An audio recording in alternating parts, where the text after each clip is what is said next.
BJP ವಿರುದ್ಧವೇ ಸೆಡ್ಡು ಹೊಡೆದಿದ್ದಾರೆ ಹೊಳಲ್ಕೆರೆಯ ಶಾಸಕ ಎಂ ಚಂದ್ರಪ್ಪ. ಬಿಜೆಪಿ ಬಂಡಾಯ ಅಭ್ಯರ್ಥಿಯಾಗಿ ಪುತ್ರನನ್ನ ಕಣಕ್ಕಿಳಿಸುವಂತ ನಿರ್ಧಾರ ಮಾಡಿದ್ದಾರೆ ಹೊಳಲ್ಕೆರೆ ಶಾಸಕ ಎಂ ಚಂದ್ರಪ್ಪ. ಏಪ್ರಿಲ್ 3ಕ್ಕೆ ಬಂಡಾಯ ಅಭ್ಯರ್ಥಿಯಾಗಿ ರಘುಚಂದನ್ ನಾಮಪತ್ರ ಸಲ್ಲಿಕೆ ಮಾಡಲಿದ್ದಾರೆ.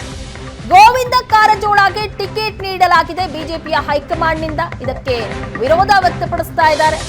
ಕಾರಜೋಳ ವಿರುದ್ಧವೇ ರಘುಚಂದನ್ ಕಣಕ್ಕಿಳಿಸೋದಕ್ಕೆ ಹೀಗಾಗಿ ಚಂದ್ರಪ್ಪ ನಿರ್ಧಾರ ಮಾಡಿದ್ದಾರೆ. 8 ಕ್ಷೇತ್ರದಲ್ಲಿರುವ ಬೆಂಬಲಿಗರು ನನ್ನ ತೀರ್ಮಾನಕ್ಕೆ ಬದ್ಧ ಎಂದಿದ್ದಾರೆ. ಸಾಧಕ ಬಾಧಕಗಳ ಬಗ್ಗೆ ಯೋಚಿಸಿ ತೀರ್ಮಾನ ಮಾಡ್ತೀವಿ. ಪಕ್ಷ ನನ್ನ ವಿರುದ್ಧ ಕ್ರಮ ಕೈಗೊಂಡರೆ ಕೈಗೊಳ್ಳಿ ಅಂತ ಚಂದ್ರಪ್ಪ ಅವರು ಹೇಳಿದ್ದಾರೆ. ಇನ್ನೂ ಕಾಲ ಮಿಂಚಿಲ್ಲ, ಬಿಜೆಪಿ ಟಿಕೆಟ್ ಕೇಳ್ತಾ ಇದ್ದೀವಿ ಅನ್ನುವಂತ ಮಾತನ್ನ ಚಂದ್ರಪ್ಪ ಅವರು ಹೇಳಿದ್ದಾರೆ. ಕ್ಷೇತ್ರದಲ್ಲಿರ್ತಕ್ಕಂಥ ಕಾರ್ಯಕರ್ತರು ನಮಗೆ ಬೆಂಬಲ ಕೊಟ್ಟಿರ್ತಕ್ಕಂಥವರು ನಮ್ಮ ಅಭಿಮಾನಿಗಳು ಮುಖ್ಯ. ನಮ್ಮ ಅಭಿಮಾನಿಗಳು ನಮ್ಮ ಕಾರ್ಯಕರ್ತರು ಒಕ್ಕೂರಲಿಂದ ನನಗೆ ಅವಕಾಶ ಏನು ತೀರ್ಮಾನ ಮಾಡ್ತಾರೆ ಅಂತ ಹೇಳಿದ್ದಾರೆ. ಅದರ ಮುಂದಿನ ನಡೆಯನ್ನು ನಾನು ಮತ್ತೆ ತಿಳಿಸ್ತೀನಿ. ಅದಕ್ಕೋಸ್ಕರ ನಾನೊಬ್ಬನೇ ನನಗೆ ಅವಕಾಶ ಕೊಟ್ಟ ಮೇಲೆ ನಾನು ಸಾಧಕ ಬದುಕು ಆಲೋಚನೆ ಮಾಡಿ ನಾನು ತಕ್ಷಣ ತಿಳಿಸ್ತೀನಿ. ನಾವು 3ನೇ ತಾರೀಕು ನಾಮಿನೇಷನ್ ಮಾಡಬೇಕು ಅನ್ನೋದು ಕೂಡ ನಾವು ಆಲೋಚನೆ ಮಾಡಿದ್ವಿ. ಇನ್ನು ನಾವು ಪಕ್ಕ ಮಾತಾಡಿ ನಿಮ್ಗೆ ತಿಳಿಸ್ತೀವಿ.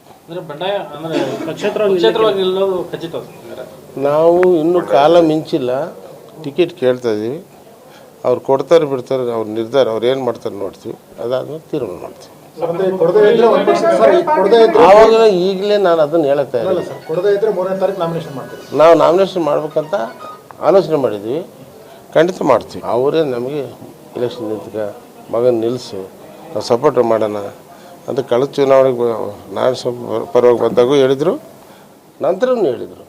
ಅದಕ್ಕೆ ನೀನು ಬಂದಿದ್ದು ಸರಿ ಏನಪ್ಪ ಅಂತ ಕೇಳಿದ್ದೀನಿ. ಅವ್ರೇನು ಹೇಳ್ತಾರೆ ನೋಡೋಣ. ನಮ್ಮ ಹೈಕಮಾಂಡ್ ಮತ್ತೆ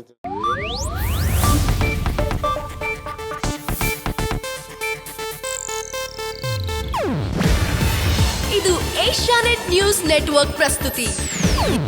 ನೀವು ನೋಡ್ತಿದ್ದೀರಾ ಏಷ್ಯಾನೆಟ್ ಸುವರ್ಣ ನ್ಯೂಸ್.